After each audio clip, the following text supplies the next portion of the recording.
सातारा लोकसभा मतदारसंघाचे राष्ट्रवादी काँग्रेसचे महाआघाडीचे उमेदवार खासदार श्रीमंत छत्रपती उदयनराजे भोसले यांनी उमेदवारी अर्ज भरण्यासाठी महाविराट रॅलीचे आयोजन केले होते। यावेळी गांधी मैदानापासून जिल्हाधिकारी कार्यालयापर्यंत हजारो कार्यकर्ते यामध्ये सहभागी झाले होते। पाहूयात ही बातमी। सातारा लोकसभा मतदारसंघाचे राष्ट्रवादी काँग्रेस व महाआघाडीचे उमेदवार छत्रपती शिवाजी महाराजांचे थेट 13वे वंशज छत्रपती उदयनराजे भोसले हे आपला उमेदवारी अर्ज भरण्यासाठी जिल्हाधिकारी कार्यालय येथे आले आहेत। यावेळी गांधी मैदानापासून जिल्हाधिकारी कार्यालयापर्यंत काढलेल्या रॅलीमध्ये हजारो कार्यकर्ते सामील झाले होते। त्यामुळे या रॅलीला महारॅलीचे स्वरूप प्राप्त झाले होते। खासदार श्रीमंत छत्रपती उदयनराजे भोसले यांनी आपला उमेदवारी अर्ज दाखल करण्यापूर्वी महापुरुषांच्या पुतळ्यांना अभिवादन केले। गांधी मैदानावरून त्यांच्या महारॅलीला सुरुवात झाली। रॅलीमध्ये हजारो कार्यकर्ते सामील झाल्याने ही महाविराट रॅली साताऱ्यातून निघाली। विशेष म्हणजे या रॅलीत आमदार अजितदादा पवार हेही सामील झाल्याने राष्ट्रवादी काँग्रेसचे कार्यकर्ते कमालीचे चार्ज झालेले दिसत होते। या रॅलीमध्ये आमदार शिवेंद्रराजे भोसले, आमदार शशिकांत शिंदे, आमदार मकरंदाबा पाटील यांच्यासह काँग्रेस व राष्ट्रवादी काँग्रेसचे पदाधिकारी कार्यकर्ते मोठ्या संख्येने उपस्थित होते। ढोल ताशे व पारंपरिक वाद्याच्या निनादात कार्यकर्त्यांच्या उत्साहात ही रॅली साताऱ्यात चर्चेचा विषय ठरली असून रॅलीमध्ये उदयनराजेंच्या नावाने जयघोष सुरू होता।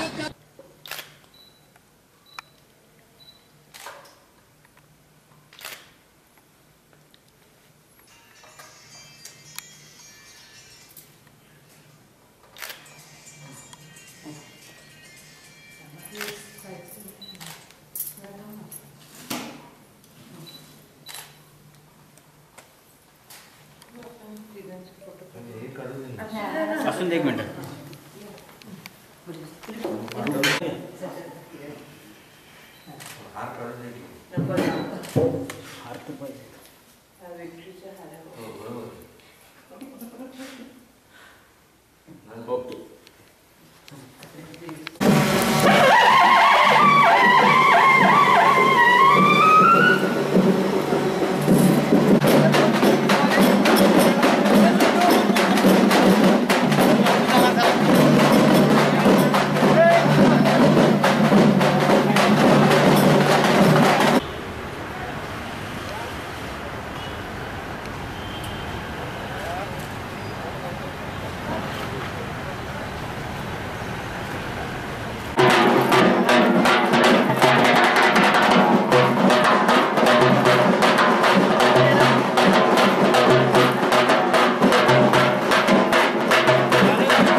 शिवेंद्रराजे या ठिकाणी उपस्थित झाले, त्यांचं मी या ठिकाणी सहर्ष स्वागत करत आहे।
रयत सतत मनात ध्यास घेतला जीवास जाळून दिवा घरा घरात लावला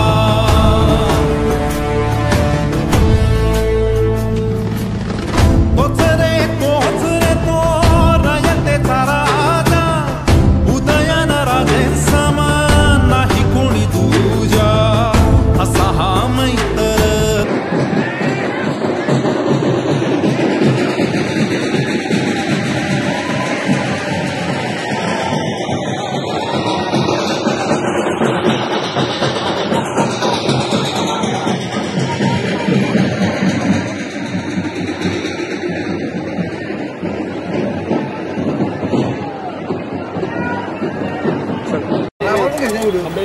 छत्रपती शिवाजी महाराजांना आणि यशवंतराव चव्हाण साहेबांना विनम्र अभिवादन करतो। आणि आज माझ्या विनंतीला मान देऊन उपस्थित असलेले सर्व मान्यवर आणि आपण सर्व लोकशाहीचे राजे, आपण सर्वजण वेळ काढून या ठिकाणी आपला बहुमोल वेळ खर्च करून या ठिकाणी आपण आलात, त्याबद्दल व्यक्तीच्या माझ्या वतीने मी आपल्या सगळ्यांचं स्वागत करतो।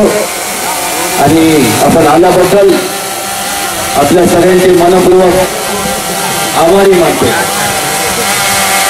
या महत्वाच्या अशा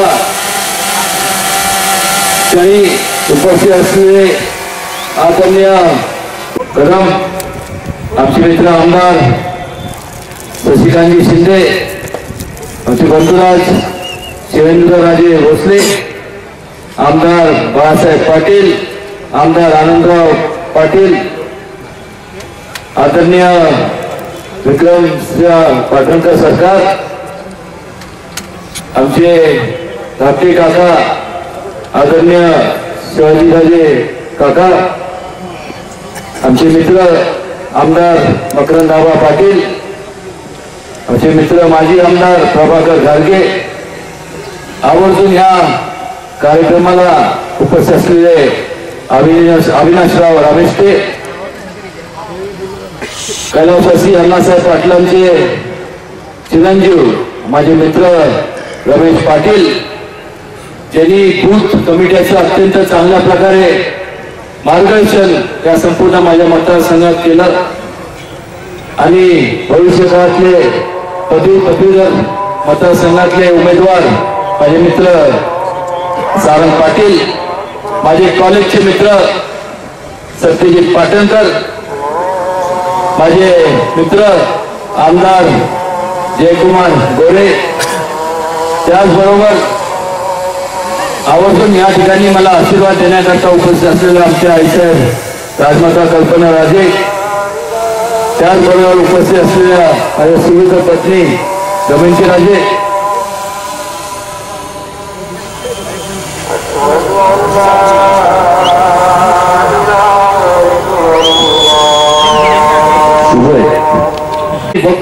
वक्तव्य केलं, चांगला अभिनय केला आणि सांगण्यात आलं की तळागाळातल्या लोकांना जास्तीत जास्त आम्ही सुविधा देऊ,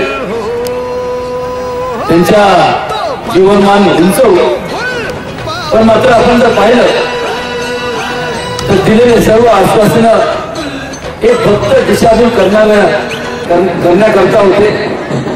फक्त तुमचं त्यांना मतपेटीद्वारे मत पाहिजे होतं, तुमचं खऱ्या अर्थाने वैचारिक मताची कधी कदर केली ही वस्तुस्थिती आहे। आणि ज्या क्षणी त्यांना बहुमत मिळालं त्या क्षणी त्या तळागाळातल्या लोकांचा सोयीप्रमाणे विसर एवढा पडला की त्या तळागाळातल्या लोकांना जास्तीत जास्त गाळात घालण्याचं काम त्या संपूर्ण 4.5 ते 5 वर्षात झालेलं पाहायला मिळतं। 15,000 रुपये बँकेत सगळ्यांच्या जमा करून, सर्वसामान्य लोकांच्या जमा करून असं त्यांनी सांगितलं होतं। जमा करणं तर लांब झालं. नोटाबंदी लागू केली आणि कष्टकरी शेतकरी आणि सर्व कामगार वर्गातल्या लोकांची जी आयुष्याची पुंजी होती ती सुद्धा त्यांनी हिसकावून घेतली. जीएसटी लागू केली. संपूर्ण औद्योगिक क्षेत्र अंधकारात ढकलून दिले. नोकऱ्या देतो म्हणून 2.5 कोटी नोकऱ्या दरवर्षी देतो म्हणून आश्वासन दिले. ते तर लांब राहिलं, पण मात्र त्याच्या कित्येक पटीने लोक त्या औद्योगिक क्षेत्रात असू दे, कन्स्ट्रक्शन क्षेत्रात असू दे, व्यापार क्षेत्रात असू दे, जीएसटी असेल, रेरा असेल, याच्यामुळं टिकेला लागला. आणि एवढ्या वेळ हे थांबले नाही तर एका व्यापारी वर्ग होता त्याला आता ऑनलाईनच्या माध्यमातून त्यांना सुद्धा आता टिकेला लावायचं काम हे करत आहे. कुठेतरी आपण विचार केला पाहिजे की हा देश हा सगळ्यात जगामध्ये सगळ्यात मोठी लोकशाही असणारा हा देश आहे. कृषी प्रधान देश आपण जेव्हा सांगतो तेव्हा जास्तीत जास्त लोक हे शेतीवर आधारित त्यांचं उदरनिर्वाह असतो. आणि सगळ्यात जास्त जर आत्महत्या ह्या 5 वर्षात झाल्या असतील तर कोणाच्या झाल्या असतील तर या शेतकरी वर्ग त्याच्याबद्दल देखील खूप लक्ष. आणि कुठेतरी आपण लोकशाहीच्या राजाने विचार केला पाहिजे की त्यांची मन की बात म्हणजे काय. आज आम्ही ठिकठिकाणी जात असताना आज त्यांना कळालं पाहिजे की लोकांची नाही, आता त्यांची मन की बात पुढे झाली. आता तुम्ही लोकशाहीचे राजा, आता त्यांनी जन की बात ऐकली पाहिजे आणि तुम्ही त्यांना समजली पाहिजे. अशी परिस्थिती काही वर्षापूर्वी ईस्ट इंडिया कंपनी एक व्यापाराचा हेतू घेऊन या देशात आली. त्या देशावरती लोकांवरती आपल्या सर्वांवरती देशावर जे राज्य केलं एक छाटछूट कंपनी. एक व्यापाराचा हेतू त्यांच्या मनात होता. आज वेगळी परिस्थिती अशाचा भाग नाही. त्याचं कारण आज सुद्धा त्यावेळेस देशातले नेते परकीय होते, पण जे महात्मा गांधींनी पंचायत राजची संकल्पना मांडली. सांगण्यात आले की जोपर्यंत सत्तेचं विकेंद्रीकरण होत नाही तोपर्यंत खऱ्या त्या देशामध्ये लोकशाही नांदणार नाही. त्या पद्धतीची प्रक्रिया चालू झाली. पण या 5 वर्षाच्या कालावधीमध्ये संपूर्ण उलट प्रक्रिया चालू झाली. एवढं बहुमत तुम्ही लोकांनी सर्व जनतेने त्यांना विश्वास ठेवून दिला आणि त्याच लोकांनी तुमच्या विश्वासावर विश्वासघात केला. सत्तेचं झालेलं विकेंद्रीकरणाचं त्यांनी केंद्रीकरण केलं. संपूर्ण सत्ता स्थानं एक ठिकाणी एकवटली आणि मग मोठ्या प्रमाणावरती अहंकार त्यांच्या मनात निर्माण झाला. आणि अहंकार म्हणजे काय? मी सांगेन ती दिशा, मी करल तो कायदा. अरे वा, ही लोकशाही. हा तर तुमचा हेतू किंवा हा तर तुमचा टोन आणि हा तुमचा मन की बातच्या वेळेस हा तर तुमचा आवाज होता. आणि त्यामुळे आज नावापुरती या देशामध्ये लोकशाही आहे, खऱ्या अर्थाने देशात आज हुकुमशाही आहे. आज या देशाला ह्या लोकांनी विकून टाकलेलं आहे. मला समजत नाही या देशामध्ये जे गॅसचे रिझर्व आहे, नॅचरल जे आपल्याला ऑइल असतं, तेल असतं, डिझेल, पेट्रोल असतं, याच्यावरती अधिकार त्या देशाचा आहे. मग ह्यांना कोणी अधिकार दिला? जरी बहुमत सत्तेत येत असले यांना अधिकार दिला कोणी दिला की ह्या देशातल्या काय ठराविक बिझनेस हाऊसेसला म्हणजे काय ठराविक बिझनेसच्या लोकांना जवळ घेऊन त्यांनाच हे संपूर्ण अधिकार दिला. आणि आज आपण देशातले लोक त्यांच्याकडनं त्या लोक बिझनेसमॅन कडनं आपण हे विकत घेतोय. म्हणजे ही लोक देशापेक्षा मोठी करून ठेवली या लोकांनी. आणि एका तऱ्हे जशी ईस्ट इंडिया कंपनी होती तशी आता बिझनेस इंडिया कंपनी निर्माण केली. मला समजत नाही.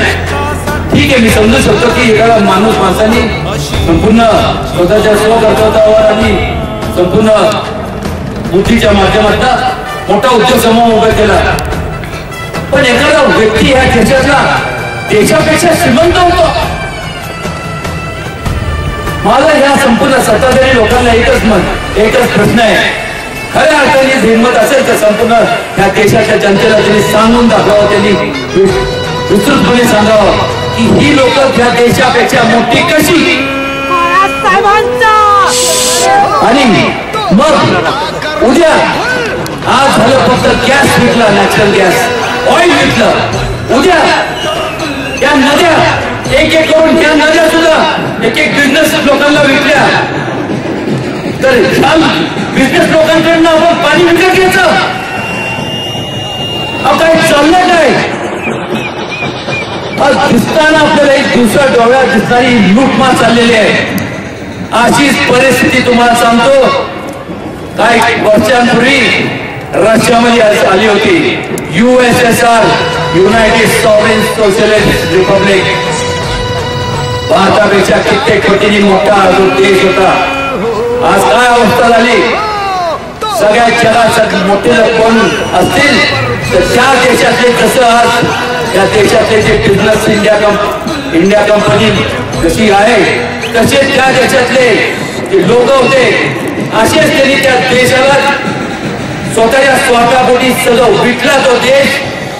आज सर्वजण तुम्ही तुमच्या या स्मार्टफोन आणि याच्या इंटरनेटवर सर्वजण त्यांनी डुबाडून खाल्ला. देशाचे तुकडे तुकडे करून टाकले. ताजिकिस्तान, हास्तान, तोस्तान, हे ते बॉस्निया बिस्निया. काय झालं?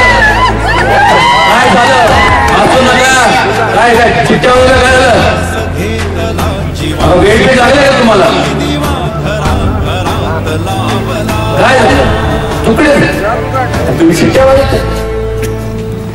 आणि ती लोक ज्यांनी ते तुकडे ज्यांच्यामुळे तुकडे झाले आज मॉन्टी कार्लो सारख्या ठिकाणी ऐशो आराममध्ये राहतात. उद्या 5 वर्षापूर्वी तुम्ही चुकीचा निर्णय घेतला. एकटा उदयनारे काय करू शकणार नाही. काय माझ्या हातून होणार नाही. तर अजित दादा किंवा पृथ्वीराज बाबा किंवा इथं तर जेवढे ते काय करू शकणार नाही. कारण जोपर्यंत आपण एक लक्षात घेत नाही की जोपर्यंत सत्तांतर होत नाही त्याचे कर्तव्य नाही. आणि जर तुम्ही चुकीचा निर्णय घेतला तर जी अवस्था त्या रस्त्याची झाली आहे तशी अवस्था आपल्या देशाची होणार. तुकडे होणार. त्या राज्याची अजून सुद्धा भांडणं त्या ठिकाणी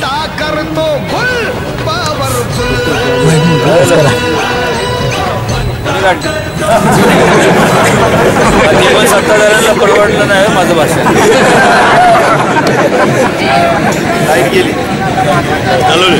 आणि त्यामुळं तुम्हाला सांगतो की अत्यंत गंभीर अशी परिस्थिती आहे की निवडणुकीकडे निवडणूक म्हणून न पाहता एक चळवळ म्हणून तुम्ही चळवळांनी पाहिली पाहिजे. तुम्ही आपण सर्व सज्ञान आहोत. आपण स्वतःसाठी निर्णय घेऊ शकतो. पण तुमच्या कुटुंबातले जे तरुण आहेत जे अजून सज्ञान झालेले आहेत, शाळेत आहेत, जे तुमचे नातवंड आहेत, मुलं आहेत, त्यांचं काय? असे अनेक कुटुंब जेव्हा एकत्र येतात त्यावेळेस एक तालुका होतो. अनेक तालुका एकत्र येतात तेव्हा एक जिल्हा होतो.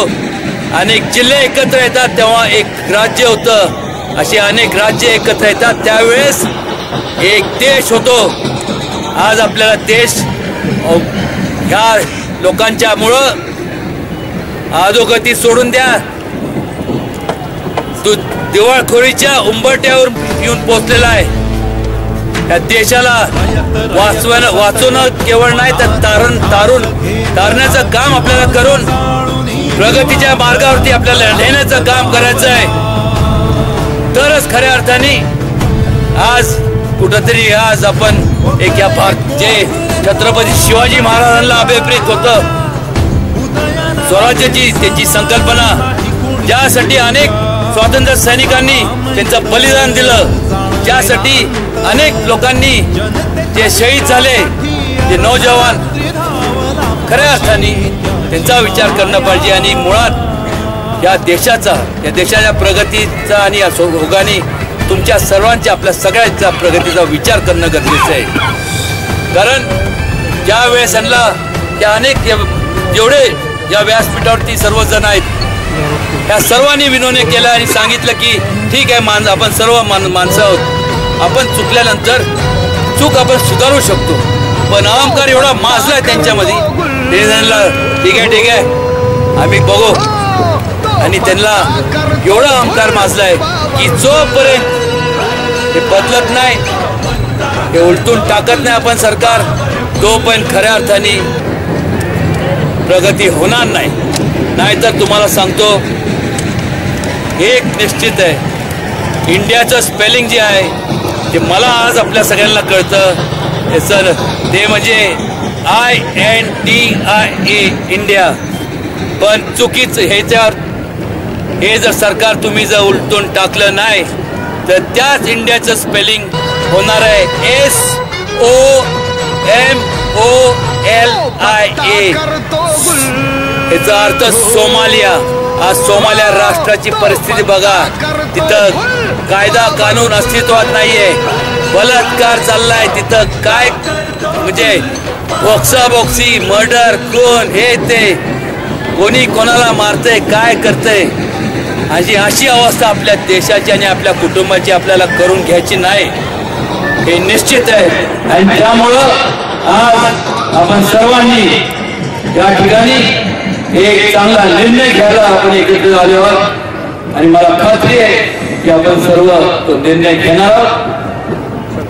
मी आपल्याला विनम्रपणे सांगू इच्छितो की एवढे वर्ष आपण सर्वांनी मला आशीर्वाद दिले, मला सांगायचं या संपूर्ण व्यासपीठावरती उपस्थित असलेल्या सर्वांना आपण सर्वांनी आशीर्वाद दिले. व्यक्तिशः मी आणि हे सर्व आम्ही आपल्या सर्वांचे खऱ्या अर्थाने ऋणी आहोत. एवढं सांगतो, अनेकदा सांगण्यात होतं की आता उदयनराजे तुम्हाला माहिती आहे निवडणूक आल्या, घुसफूट काढायची म्हणजे ते कशी पण काढायला ह्याची होऊन जाईल, आमच्या निवडणुकीचं काय, त्याचं उत्तर तुम्हाला सांगतो. या ठिकाणी मी म्हणजे उदयनराजे, मी म्हणजे नीरा नदी किंवा क्रॉस करून ह्या बाजूला त्या बाजूला सुप्रियाताईंचं आहे, त्या बाजूला माझं मी म्हणजे पहिला मतदारसंघ लागतो. मी म्हणजे मकरंद पाटील, मी म्हणजे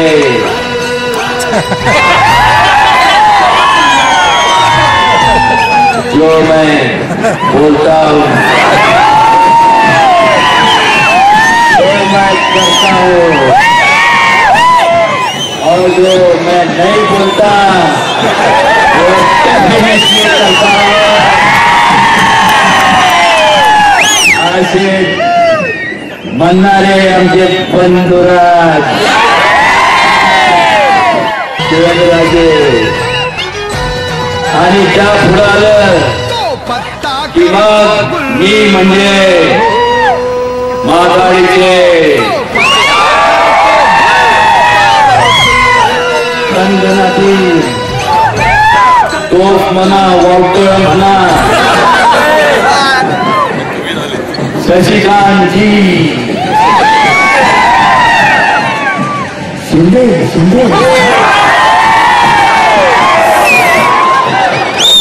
आणि मग मी म्हणजे जे सर्वात विवेकानंद सारखे शांत असतात,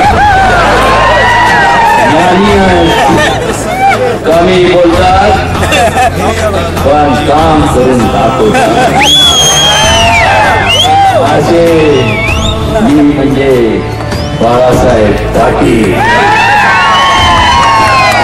आणि मी म्हणजे आदरणीय जेव्हापासून कॉलेजला होतो तेव्हापासून ज्यांनी मला पहिल्यांदा इम्पोर्टेड चॉकलेट दिलं असे आदरणीय पृथ्वीराज बाबा आणि मी म्हणजे कॉलेजमध्ये असताना त्यांनी मला सगळ्या चांगल्या गोष्टीत साथ दिली असे सत्यजित सिंह पाटणकर. मी ऐकलेलं तुम्ही चांगल्या गोष्टीत साथ दिली.